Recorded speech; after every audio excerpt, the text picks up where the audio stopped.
Hello everybody, I'm not sure if you can hear me. Yeah, you should be able to hear me. So hello everybody. Back for a short live coding session after a long while. And this time I would like to look at one of the long running bugs that was in WinUI regarding StackPanel spacing, which was fixed recently in the first preview of WinApp SDK 1.5. which was a huge deal and many people are excited about it. So now is a perfect time to include this fix in Uno platform as well. So I think this is the issue that was basically explaining what the problem is. The thing is that when you have a stack panel with multiple items like here, and you have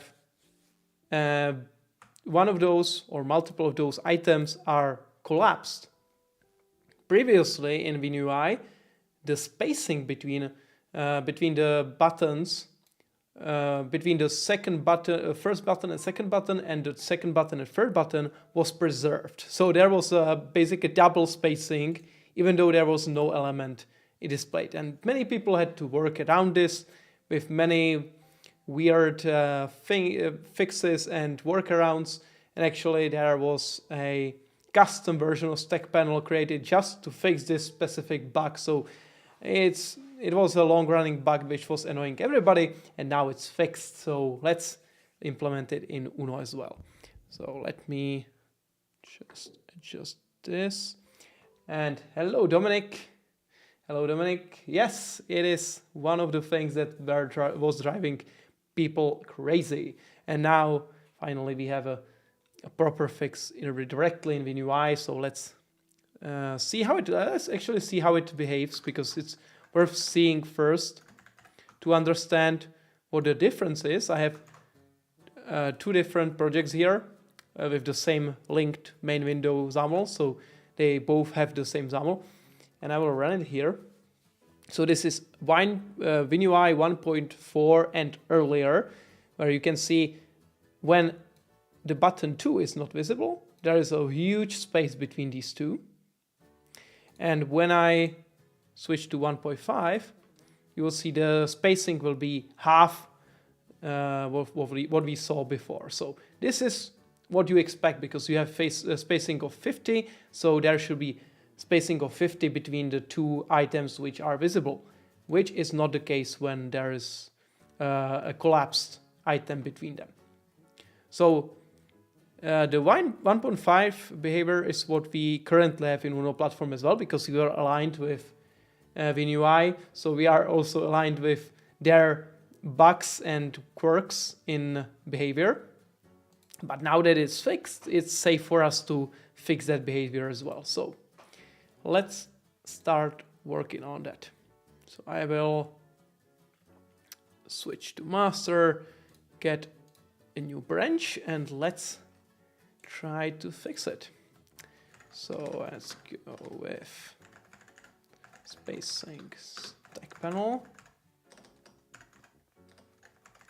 and we'll see how hard it will be. It should be, hopefully, unless I'm missing something very crucial, and unless there will be some additional unexpected problem, it should be hopefully a quite easy fix. So I have target 2.NET 7, so we will be developing against Skia targets. And actually what I can do also is I can get the Microsoft UI current preview branch and see what the change in StackPanel actually was. So let's go to 1.5 stable. This is the branch where they are developing the preview version of 1.5, which is kind of confusing. And now let's find StackPanel implementation. XCP control. No, not this one. So it was XAML, a lib, and maybe here. Okay. GitHub is trying to keep up here. And it's not loading, so yeah, it's kind of too big to display. Let's try again.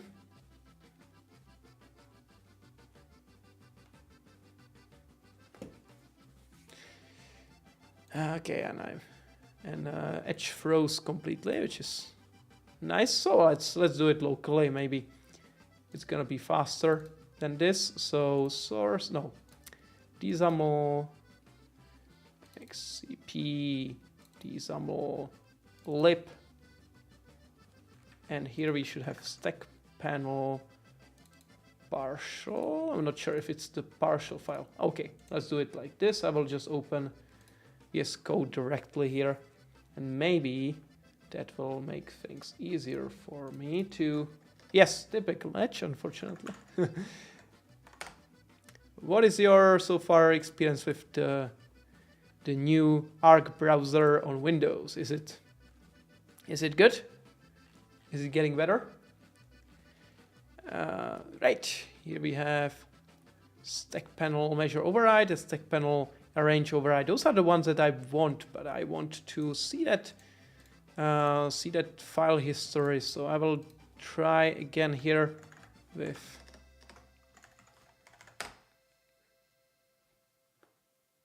Edge, and I will go to that branch WinUI 1.5 stable XAML, and let's just replace this with this.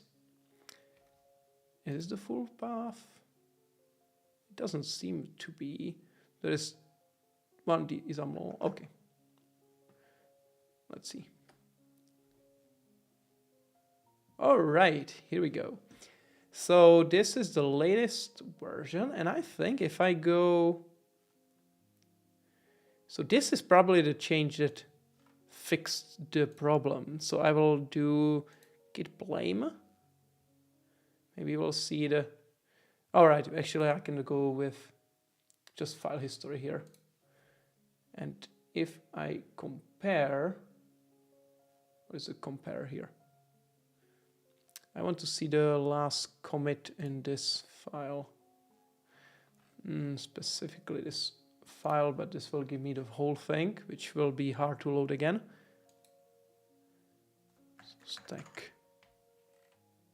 StackPanel. I just need to see this file. Diff. Okay. So the change is seemingly very simple. So in measure override, there is one check that says is visible, and that changes the visible children count that's there, then used to calculate the total size, the spacing, plus the size of items. And then in arrange override, it's just checking if the current child is visible, and then adding that to setting that arrange to the height plus spacing or width to end spacing, and that's basically it. So nothing too complex.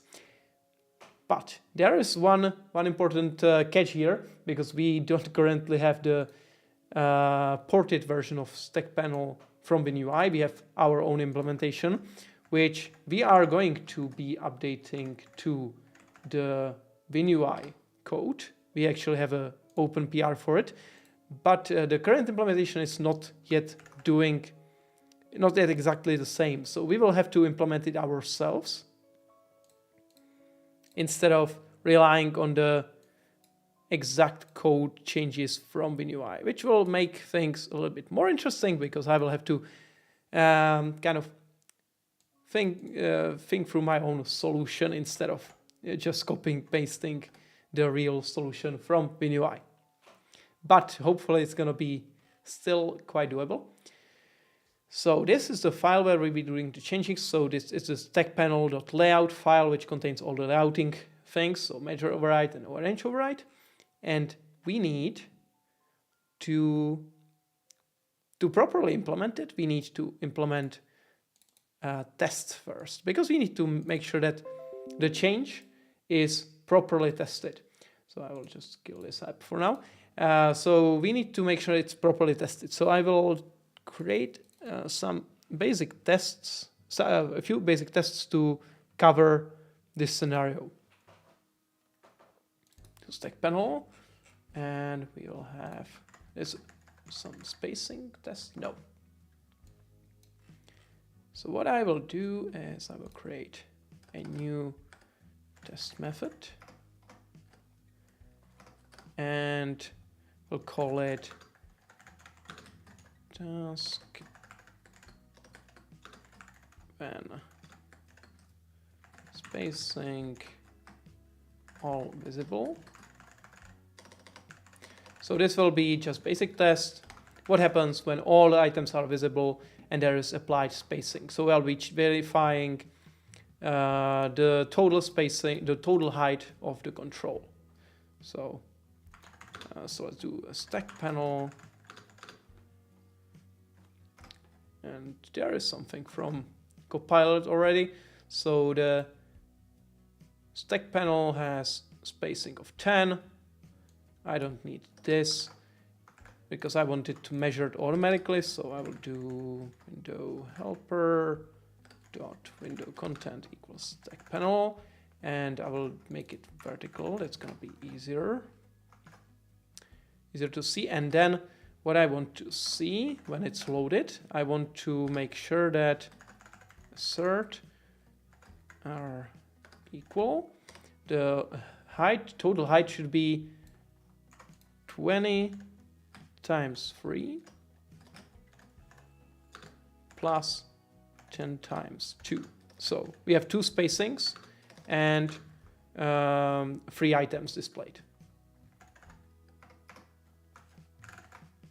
Hopefully this should be the proper size of the element. Then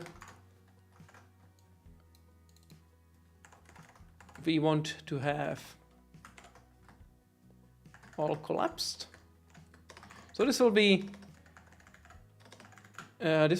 alternative where all of those will be collapsed. So it means the desired size. Oh, yeah, the touch support missing on Arc is kind of bummer because it makes it hard to use on touchscreens, of course. But yeah, maybe they will get there. They will definitely get there. And then the loading definitely seems faster, as we've seen on WebAssembly applications. You can see the difference. It's huge, the difference between loading the same website on Edge or Chrome versus Arc. So they are doing good stuff there. So okay, so if everything is collapsed, the desired height should be 0, and then finally when mixed. Okay, so there is a mixed version here. So yeah, Copilot basically wrote exactly what I wanted to write. So we have 3 items. The middle one is collapsed, and the spacing is there only once and twice the size for the items. So when I run these tests now, you should see these 3 tests. Oh, right, actually, the first one should pass, but the other 2 should fail, and then we will try to cover those with tests. With fix those by fixing the StackPanel, and hopefully they will then get green, which will be the proper test-driven development.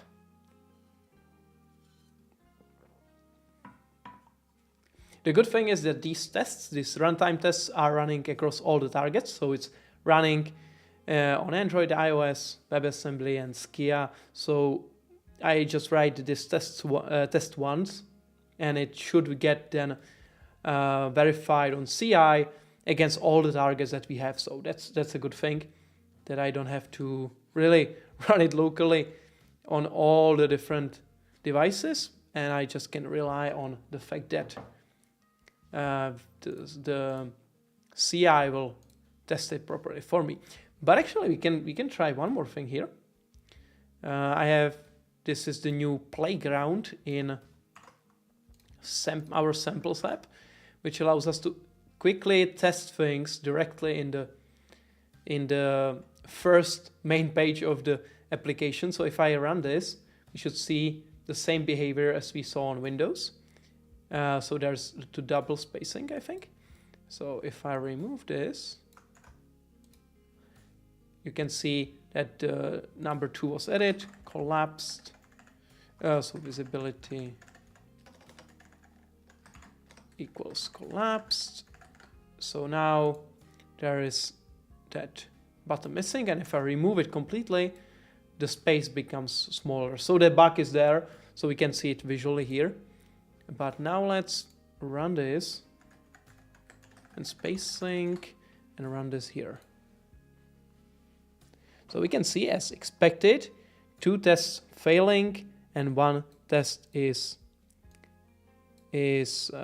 passing. And this one is not failing for the right reason here, because the control is loaded but has 0 size. So in our case,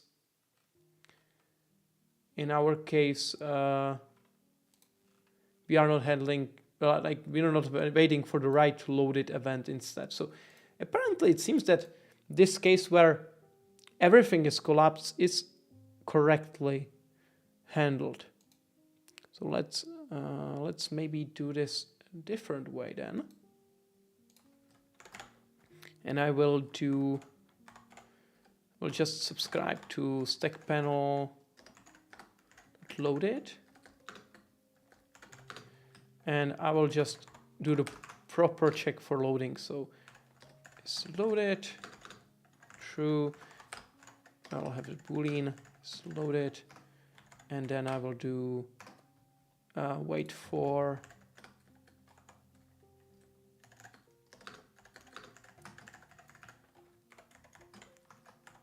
is loaded. So this way we should be all good.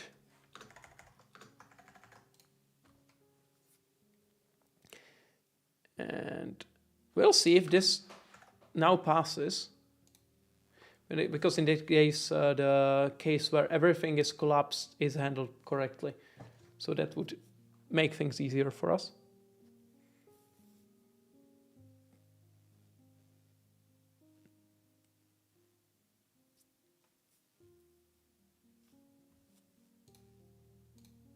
Okay, it seems so. So collapsed is giving us 0 desired height, so that's good. So now let's fix the mixed case scenario. So what we have here, I'll just stop the debugging and let's focus on the code. So in measure override, and because these are just these two methods, I will just make it file scoped namespace. So in measure override, we should be counting the number of children which are visible, not the number of children, the total number of children.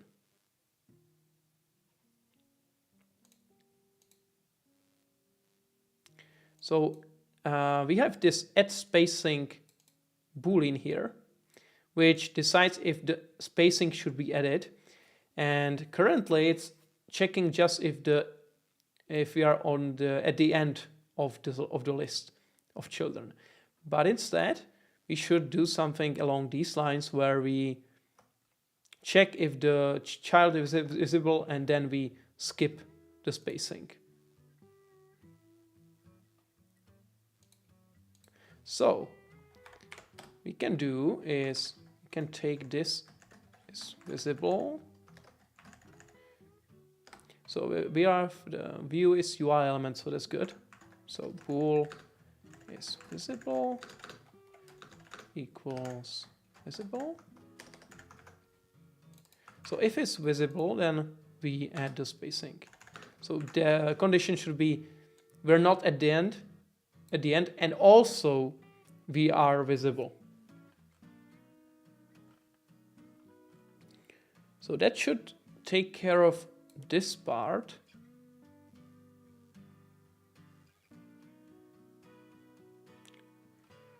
Yes, hopefully that's the right condition.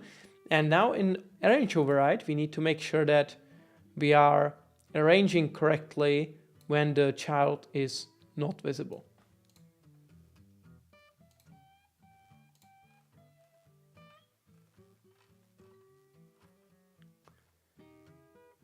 So spacing, count, and now we get the desired child size.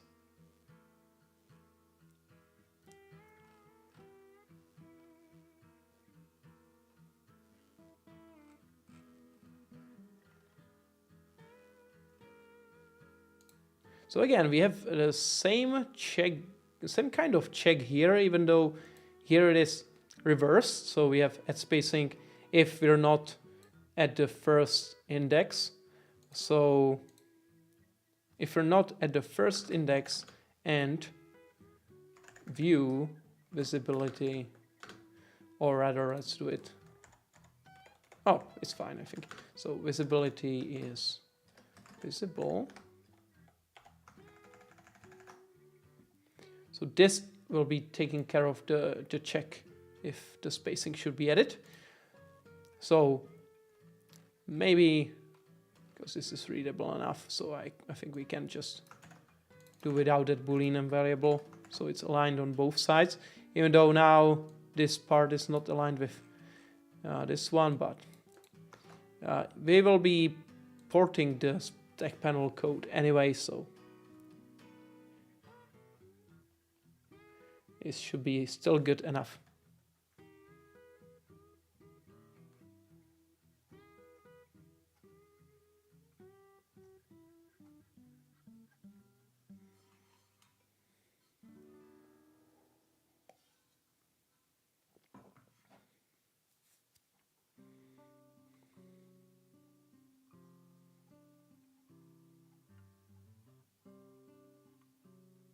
Okay, so now actually we can do that test with button 2. So now we have double spacing, and if we do visibility equals collapsed, we should get smaller spacing, which seems to be okay. And it should be the same spacing as if we remove the button completely, and that's the case as well. So that's pretty good. Now the spacing test, and it's passing, so that's pretty promising. I'm thinking if we could add some more tests to this, just to make sure that we are covering all the bases. So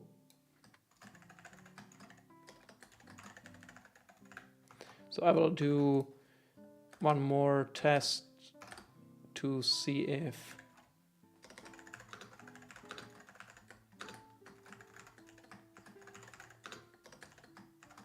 multiple collapsed, just to see what happens if we collapse multiple items. Let's see if ChatGPT, or rather GitHub Copilot, can tell us the right, oh, not all of them, but I would like to have one of them visible and the other two should be collapsed.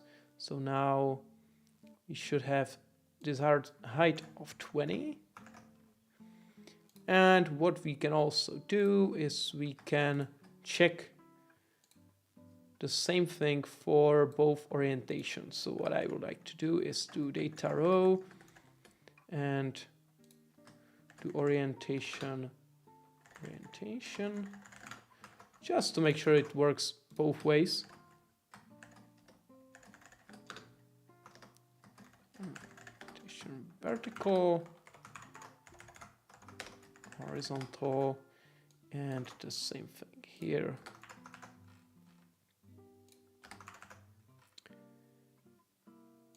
Visible, yeah.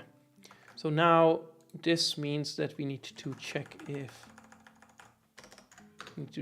orientation. Oh, I don't have the parameter there, so we need the same thing here and here and here and here. And we need to check, instead of height, we need to check if it's vertical, then it's going to be height. Otherwise, it's going to be StackPanel desired width. And so the same thing will go here as well, and here as well, and here. What I can do, maybe one more test here. I will take this, last two collapsed, multiple collapsed. I would like to have one more item here, so let's make this one pink. So 2 will be collapsed, 2 will be visible. So now the spacing and the size should be 2 times 20 plus 10. Okay. And maybe just for fun, one more test where the first 2 will be collapsed.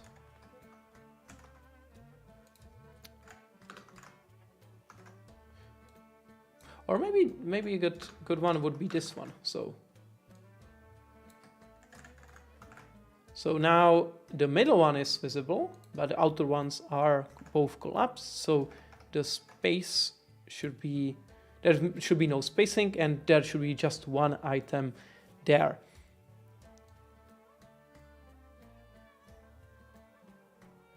Right, let's see. What about these tests?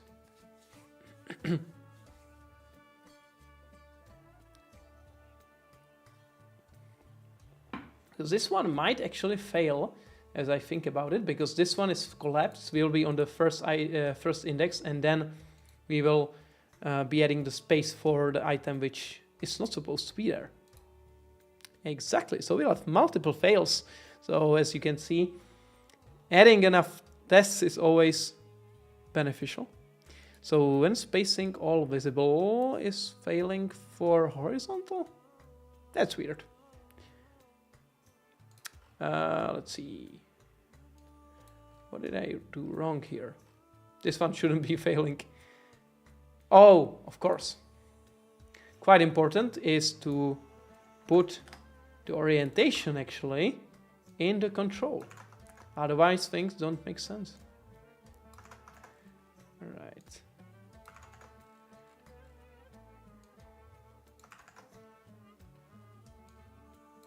Better. Now it should be less red, but still red for good reasons.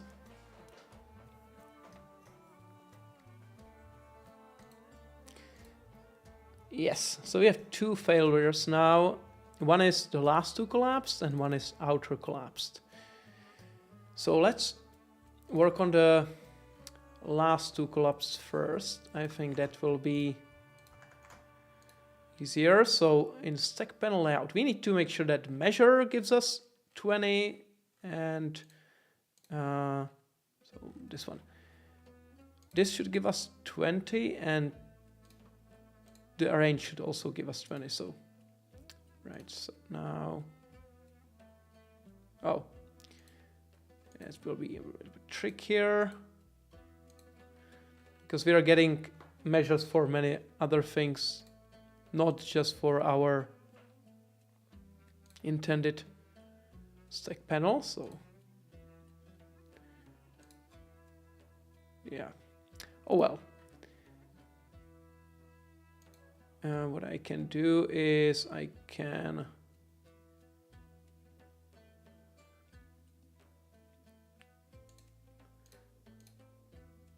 okay, let's see, to collapse. So we should give that measure, get that measure right after this.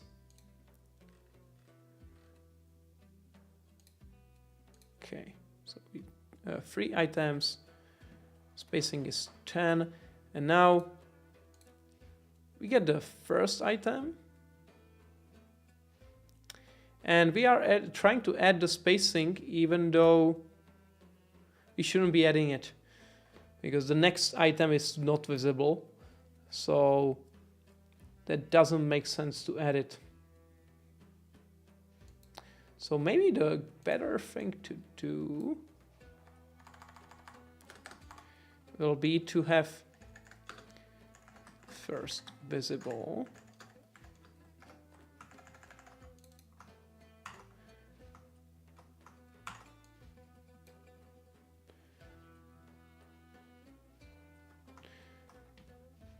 so I would like to do something like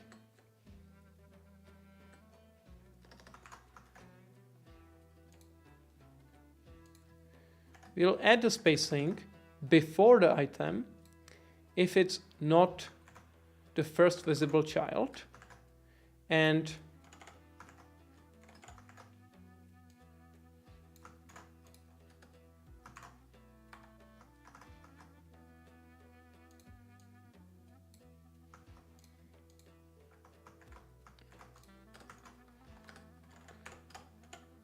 or maybe let's do it this way actually. We will be the counting method is easier here because we don't need to actually move the spacing, so it makes sense to just count the visible children.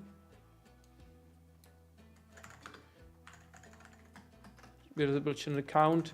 We will be adding 1 or 0 based on the visibility, or maybe for better readability I can do visibility equals visible, and increase that count there. So this will give us more accurate or easier code, and it's actually more aligned with what WinUI is doing. So now if it's horizontal, and we will be adding the spacing visible children count -1 times to that proper axis of the desired size. So this should be taking care of the measurement. Now for the layout.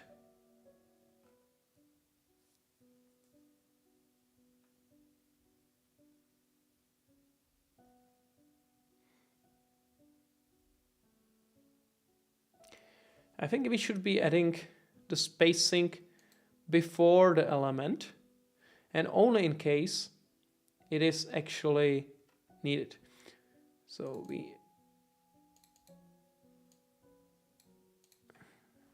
if it's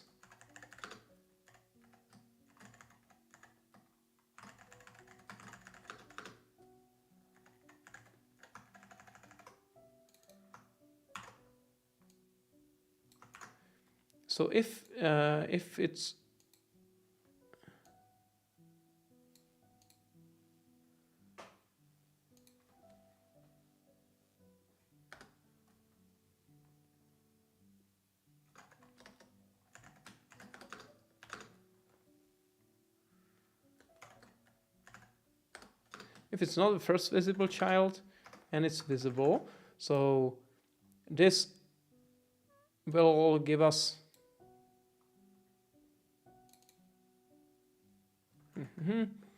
so initially it should be true, or rather okay, let's do it like this. So if the view is visible,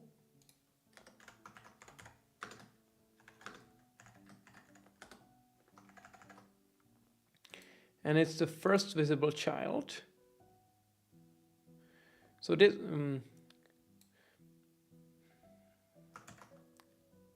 we want to make sure that this is not applied anymore afterwards. So if we apply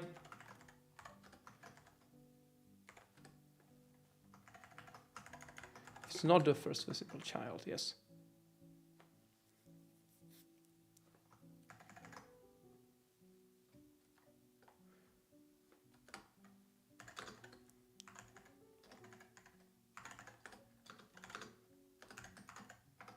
So now we set that flag to false afterwards.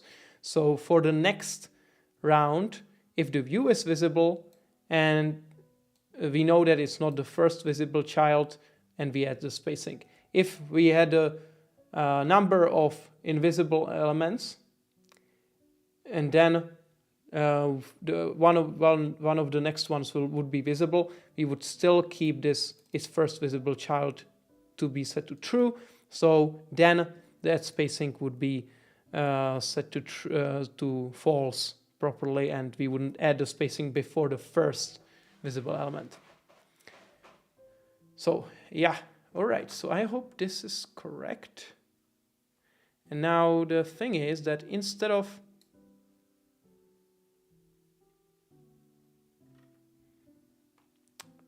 we add the spacing before the element. So this should be okay, I think. So now if I'm not mistaken, this should be a correct implementation. So the question in the chat is why the Uno VS Code extension is not functioning well. Can you expand on it? Maybe would be nice to have your information, because we are trying to make it better all the time. So if there is something not working well, we would like to know about it, and definitely we will be looking into fixing it as well.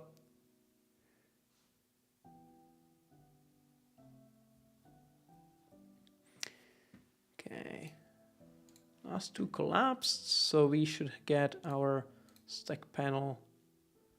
Yes, that seems better. So these are green now, and I think the other one would be this one, right? This seems to be green as well. So let's do stack StackPanel, given StackPanel. And everything seems to be passing, so hopefully this should be the full solution for the spacing issue. So if you have any suggestions or questions or feedback for this fix, let me know, because I will be creating the PR. So let's go to fork, and I will first commit the test.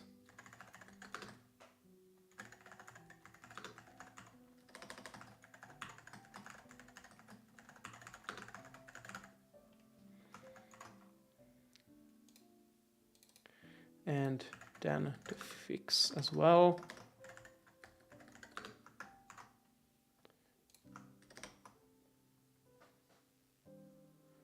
Oh yeah, indeed. Like VS Code is unfortunately much more stable and usable right now, even though it still lacks some features of Visual Studio Full. So it's for me it's still a better place to work in is Visual Studio, but VS Code is very efficient. I like the fact that you can very efficiently search among files, and it's actually the best possible experience for development on macOS. So I guess, yeah, it's a good choice.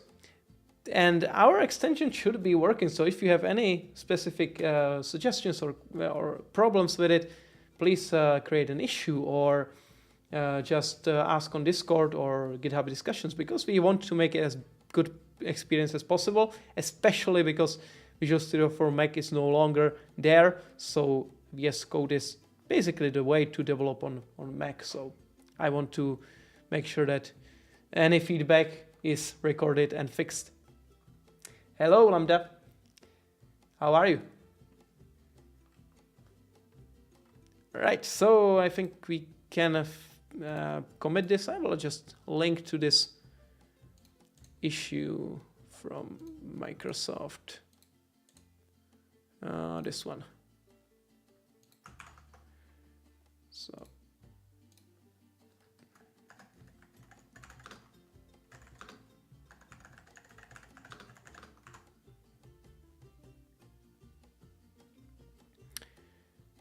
Okay, I'll commit this, and now let's push changes.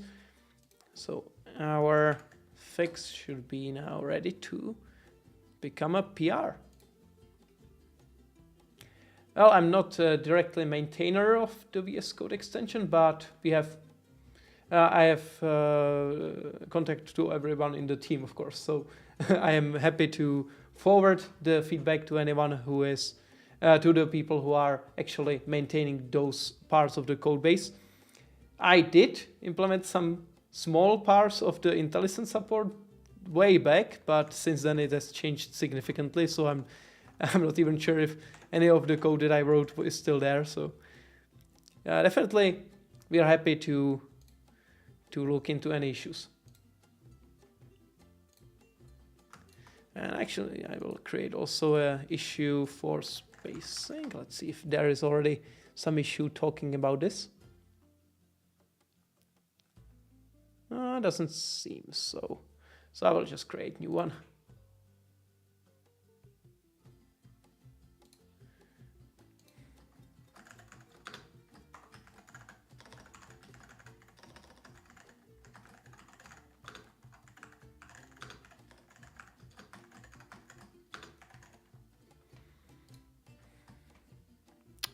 So what is the issue number?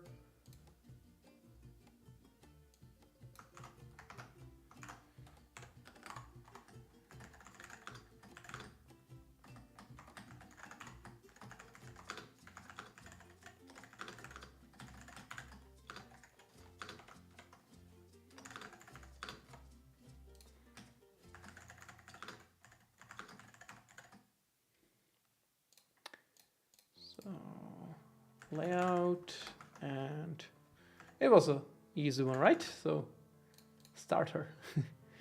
So it works on WinUI and everything was affected, but I think it's fine. We'll just close it immediately anyway. So that's it, and that's it. And next we just describe for collapsed.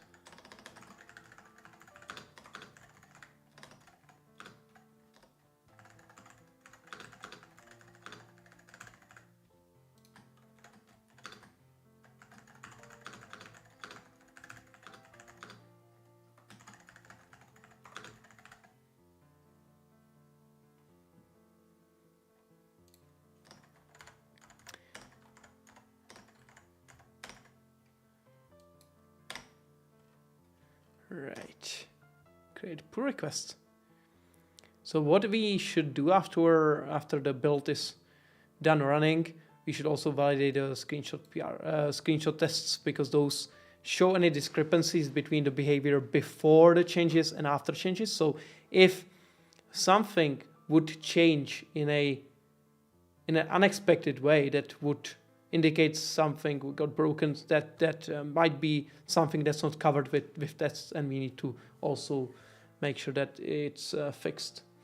Yes, WinUI unfortunately has still a lot of bugs and performance issues, but I think it's getting better because the team is now really seems to be focusing on fixing bugs and improving by adding new features and getting things done really. So finally, it seems there is some traction, some speed and velocity in the team of getting things done and getting new features and bug fixes out. So this is a good example. The spacing issue was there for such a long time, since the beginnings of UWP and maybe even Windows Phone. So it was a huge amount of time before it was fixed, and now it's fixed, and many people are very happy about this. So I think it's one of those things that got finally better, and you'll see. Maybe there will be some more information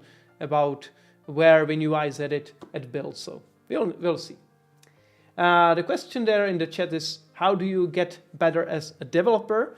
So I think the best way that you can go about it is to really look into open source space, because there is a lot of open source projects that are suitable for beginners.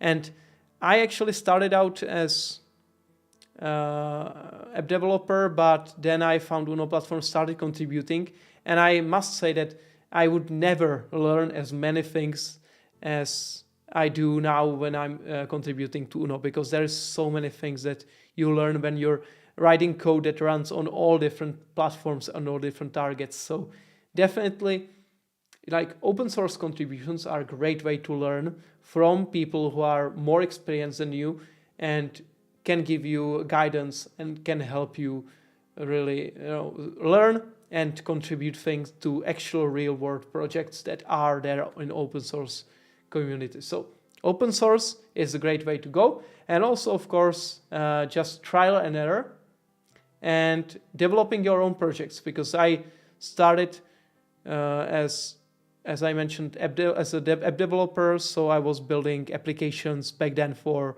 Windows Phone, and that was basically the start of my software developer career. So it's a great way to go.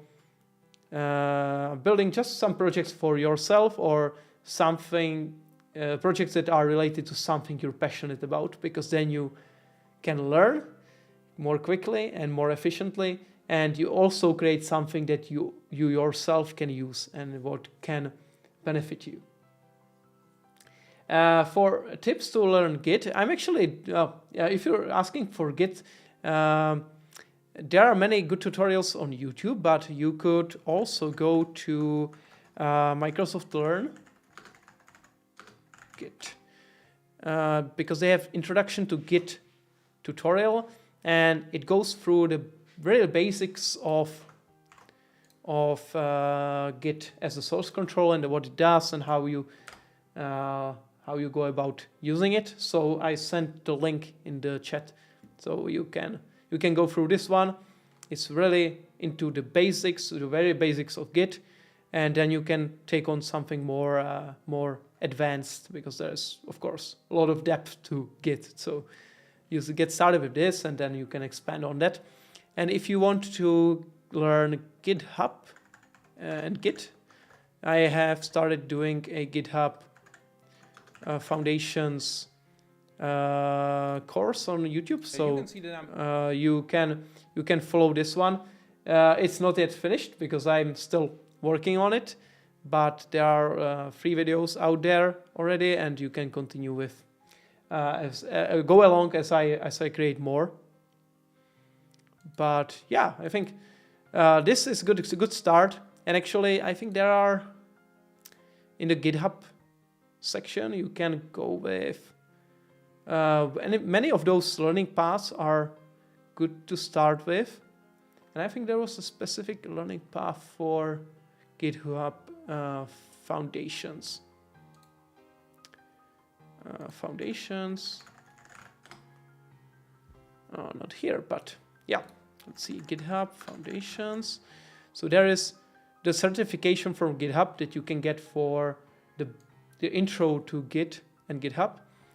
There is a specific learning path on Microsoft Learn that goes into all those things that are related to Git and GitHub. So you can follow this one as well.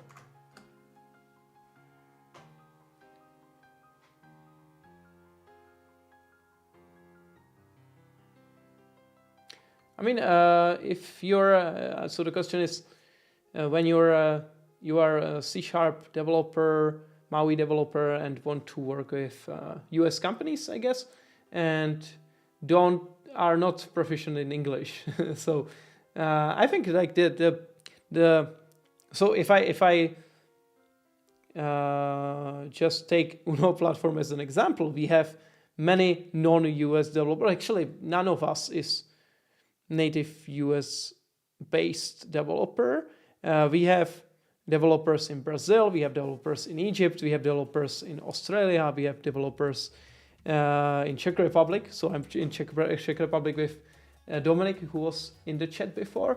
So we don't really, we are not strict about English. So if someone has trouble speaking or pronouncing properly in English, that's not a big deal. I'm not pronouncing it properly as well, so it's something just it's a minor thing as compared to the value that you bring in code and contributions. So I think if you can type in English, it's still enough, and you can be a beneficial team member in a US-based company as well. So I don't think that's a big problem. And if you can type in English, you can probably talk in English good enough for daily development. So I guess that should be no problem. So right, but you didn't write your problem with UNO extension in VS Code. So if you still want, you can send it into our Discord channel or on our GitHub as an issue, and we are happy to fix it. So please post it. The more issues, the merrier, because the more issues, the better code coverage and better fixes we can bring. So. All right, so I hope this will pass the CI. We have now this step is always failing, but these are the ones that are relevant, so we'll see. But for now, I think this should be all I wanted to go through today. So this was really quite a short one, but hopefully it was a good example of how a small contribution to UNO platform can look, and also how we try to align things with WinUI as they are releasing new features. There is a lot of new things in each release, so the aligning of new code that WinUI is adding with UNO platform is getting a little bit more complicated, because we need to go through more files and through more changes to actually align everything properly, but we are getting there. And definitely the stability of things is getting better as we are porting things from WinUI to UNO platform, because the C++ code that is there, and even though it's in many cases slower and less performant than UWP, for example, it's still battle tested, and they have a lot of tests running through it, and it's all verified. So it's good to have the opportunity to port things from WinUI, especially for the more complicated things like time picker or date picker and stuff like that. All right. So I hope this was enjoyable session. So if you like this, please subscribe to our channel, to my channel, or to my Twitch as well, because we'll be doing more videos, more streams, and more fun with UNO platform. And with that, I thank you for joining. Have a great day, and we'll see you in the next one. Bye bye.